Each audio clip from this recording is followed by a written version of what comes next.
Our scripture reading this morning is coming from John chapter 2, verses 13 to 22. Not long before the Jewish festival of Passover, Jesus went to Jerusalem. There he found people selling cattle, sheep, and doves in the temple. He also saw money changers sitting at their tables. So he took some rope and made a whip. Then he chased everyone out of the temple, together with their sheep and cattle. He turned over the tables of the money changers and scattered their coins. Jesus said to the people who had been selling doves, "Get these doves out of here. Don't make my Father's house a marketplace." The disciples then remembered that the scriptures say, "My love for your house burns in me like a fire." The Jewish leaders asked Jesus, "What miracle will you work to show us why you have done this?" "Destroy this temple," Jesus answered, "and in 3 days I will build it again." The leaders replied, "It took 46 years to build this temple. What makes you think you can rebuild it in 3 days?" But Jesus was talking about his body as a temple. And when he was raised from death, his disciples remembered what he had told them. Then they believed the scriptures and the words of Jesus. Pastor Will, we're looking forward to what you can tell us about deep wisdom.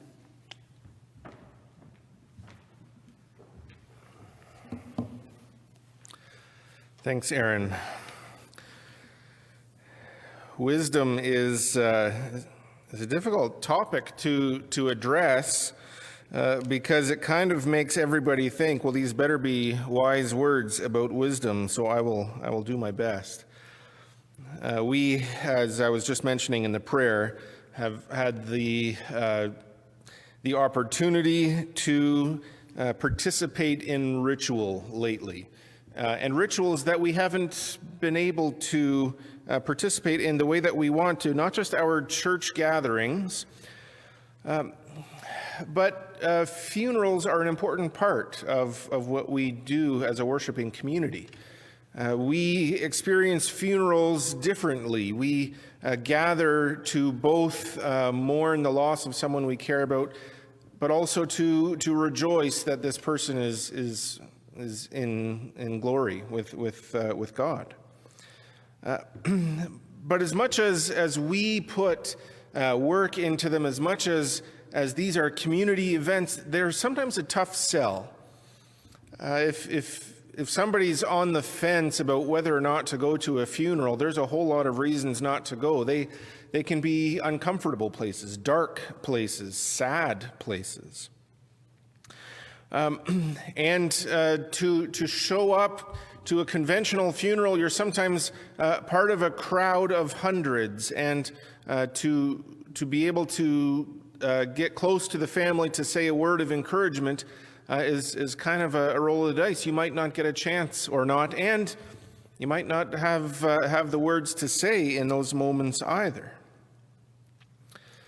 Until recently, I was chatting with the funeral home staff as we were getting ready, and they said, for a while now, people have been saying, we'll put off the funeral. We'll have the funeral afterwards. And there is sort of a sense that a funeral is a sacred gathering, maybe too sacred for this kind of live stream. But more and more people have started to realize, no, this is important. We don't know when things will be back to normal. This is important for people to be able to connect, and so they have been happening more often. And so it is an important gathering. It is a beautiful gathering. And it is a wise thing to do, although sometimes some people need convincing. As I was going through the material and reflecting on the image of sky, I thought back to a contest that happened a little while ago. I researched it, and it was 2007, which for some of us feels like a long time ago. Some of us feel like 2007 was, we certainly remember it. Maybe don't ask us any hard questions, but 2007 wasn't that long ago that we've forgotten. But there was a contest on the CBC that they called the 7 Wonders of Canada. And what they did was they wanted to have a contest to determine what would be those things in Canada. 7 wonders of the world, 7 natural wonders of the world, the 7 wonders of the ancient world. Those lists exist. But what about Canada? That's the question. So you might remember the process, but they invited nominations from across Canada. Thousands of people sent in nominations of places, structures, buildings, monuments that people have built, or even just ideas or images.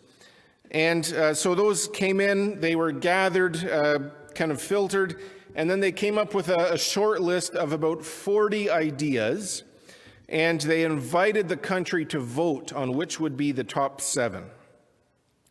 And I remember reading through it, and so this was 2007, I was still in Ontario, and one of the 7 that eventually was determined by a panel of judges seemed odd to me. And maybe I'll leave a little bit of space for you to guess.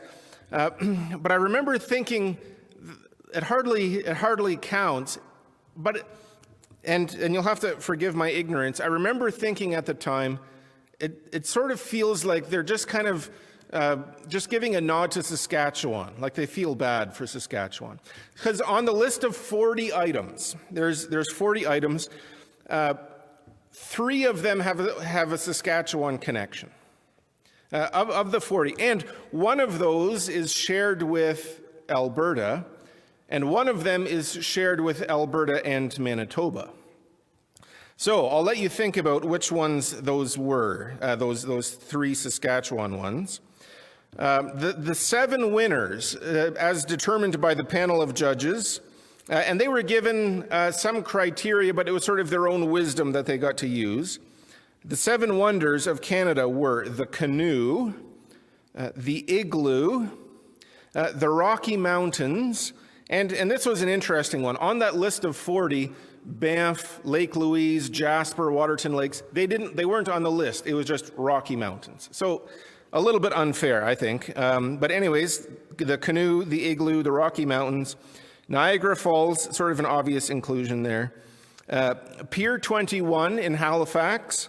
Many of us had ancestors arrive in this country through Pier 21, so that fits. Old Quebec, if you've been there, you might appreciate the sort of the old European charm of that city. And then one more, the one that I was kind of joking about before.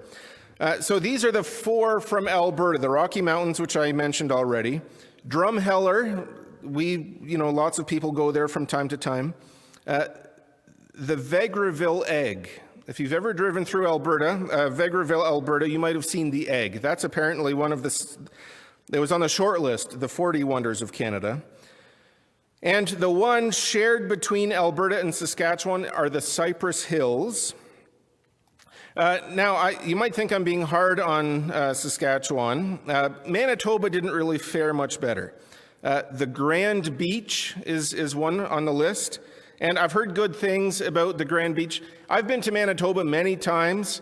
I've never looked around and thought, I bet they've got a great beach here. That's never crossed my mind in Manitoba. But the Grand Beach is one. The legislative buildings, it's a building. They've got a gold statue on top, but whatever. And the snake dens. They're somewhere around Brandon. Where's Steve? I don't know. I don't get the snake dens. But Saskatchewan, the one wonder of Canada, unique to Saskatchewan, were the crooked trees of Saskatchewan. Somehow there's science behind it. But the one that was suggested on behalf of the 3 prairie provinces was Prairie Skies. And it was one of the top 7. The judges determined this is one. And I remember thinking from Ontario, really? Like, we've got skies in Ontario, the same sky. The whole world has the same sky, but it just felt like this was kind of compensating for some sympathy for our friends in Saskatchewan. Now, it was an interesting contest. People were riveted by the conversations around it. Lots of people kind of making commercials and like promotions for the various things on the list. Tourism jumped. Lots of people started exploring these things that were in their own backyards that they wanted to see. And there were sort of two reactions. There were some people who said, hey, this thing that we have is fantastic. Everybody should come and see it. But on the flip side, there were other people who were like, really? This thing? This beach? This is our contribution? And so there's that sort of question is, where's the wisdom in this? Is there really the beauty in this thing that you think there is? And that insider-outsider perspective came to mind as I was looking through the story today. If you could hop in a time machine, travel in time back in time to one Bible story, which one would you visit? There'd be a long list of spectacular ones: the feeding of the 5,000, maybe the parting of the sea, maybe just seeing the Noah's Ark kind of settling on the mountain. Any of those would be fantastic, and depending on which sermons I'm preparing for, I might have a different answer. But this story that Aaron read, where Jesus storms the temple, he's flipping over the money-changing tables, this would be an interesting one for me to watch. Now, I'm sure the people gathered were concerned, confused, and they would probably wonder why someone was traveling from the future to observe this event. So we can easily imagine this. It takes a little bit of imagination.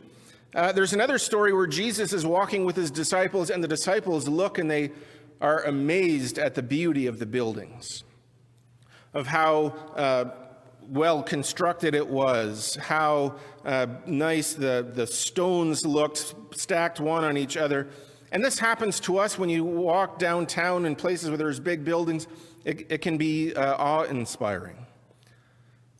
And Jesus walks in here, and in this account here in John, there's no mention of the beautiful buildings, but they're there, beautiful buildings, walls, all sorts of artistic stuff that's part of the Jewish cultural identity, their religious practices. And Jesus arrives and he sees something that he doesn't like. He's entering into the temple complex and he sees a market. Animals are being bought and sold. Money is being exchanged. Business is taking place where there's supposed to be worship.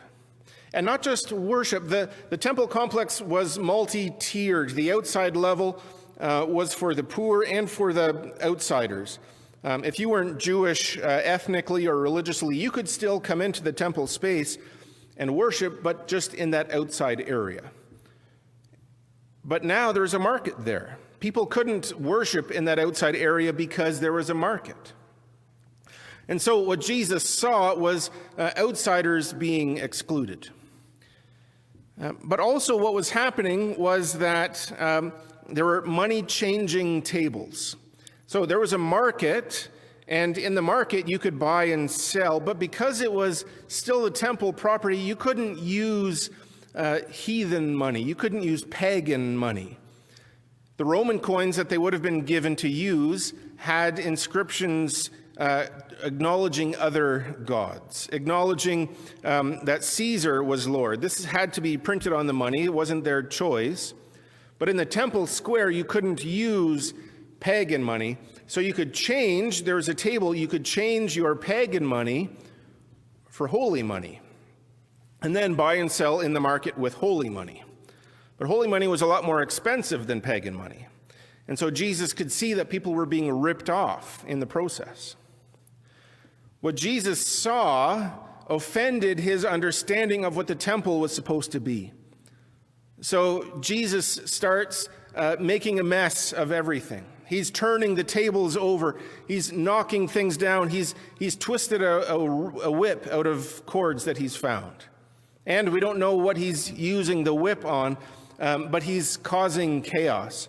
Now, what I would love to see about that is how angry was Jesus. We have this more peaceful image of Jesus in our minds, who's, the guy who's going up to the mountains to pray, the guy who calmly teaches his disciples, the warm face of a man receiving children. This is the Jesus we talk about here at church, but in this story we see a different Jesus.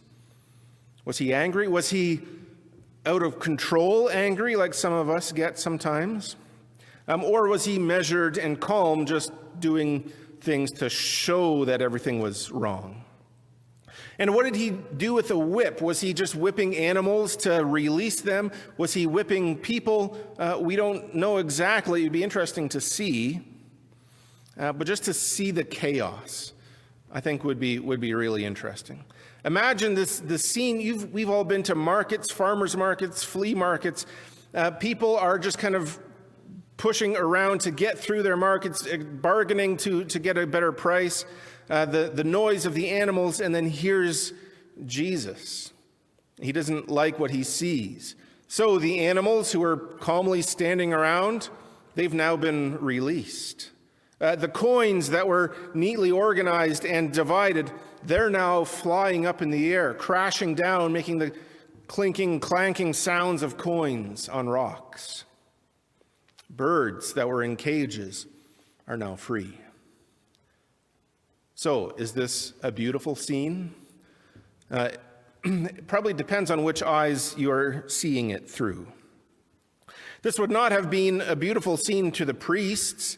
This was a holy space still, and even though there's a market, there can be a calm and orderly market. There can be a quiet market, even a reverent market, but not now, not with Jesus making a mess of everything.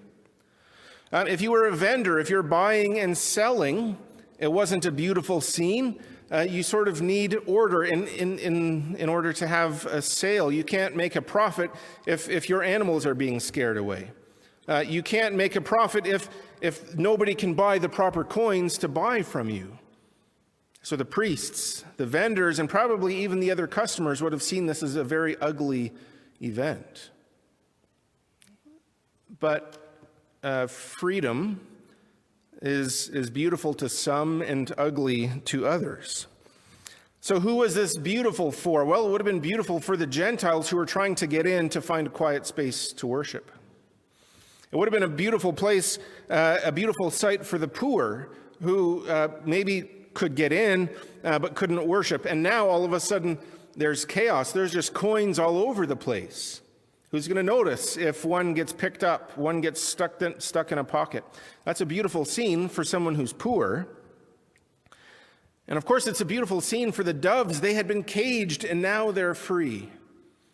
And so we have this beautiful contrast of a neat, orderly temple space, the chaos of a market and the birds flying free into the air, into the sky.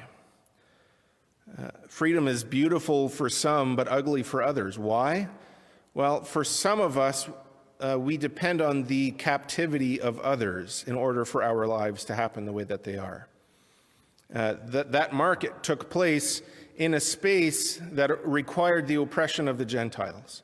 And Jesus didn't want anything to have anything to do with that. If somebody was, if we were watching that from the outside, we, given what we know, given our experiences of Jesus, we would be able to experience the beauty of that moment. We would see the freedom of the doves as a symbol of the freedom of the Gentiles to worship, as a symbol of our freedom from sin and that kind of spiritual captivity. We could see the beauty of that, but they couldn't. The people in the market probably couldn't see the beauty at the time. Paul writes to the church in Corinth, and a very similar message. He says in chapter 1, verse 18 of 1 Corinthians, "The message of the cross is foolishness to those who are being destroyed, but it is the power of God for those who are being saved." The cross is a beautiful picture for us, right? The cross is something that we sort of rely on a history of translation of the story of Jesus for it to become beautiful. The cross is an image that we get, but it's only because we have experienced God's love through the cross. But if we were there, if we're at the foot of the cross, if we were just regular villagers in Israel at the time, then all of that would be ugly. The whole scene, just the existence of the Roman Empire and their methods of execution, ugly. The ways that they would arbitrarily punish people to demonstrate their power over common Jews, ugly. The crucifixion itself, people hung up in embarrassing ways for the purpose of embarrassing them, whatever movement they were a part of, ugly. And the way that people would die in crucifixion, strung out, bleeding, not able to lift themselves up to get the air that they need, ugly. And then on top of that, Jesus wearing a crown of thorns, having been whipped and punished before he even got to the cross. Ugly. All of this is physically ugly, politically ugly. There's nothing beautiful about that scene, except now we look back on that and we see that something else was happening. There's a German theologian named Urs von Balthazar. Sebastian, I tried to get your name to be Balthazar, and he's relieved that it wasn't chosen.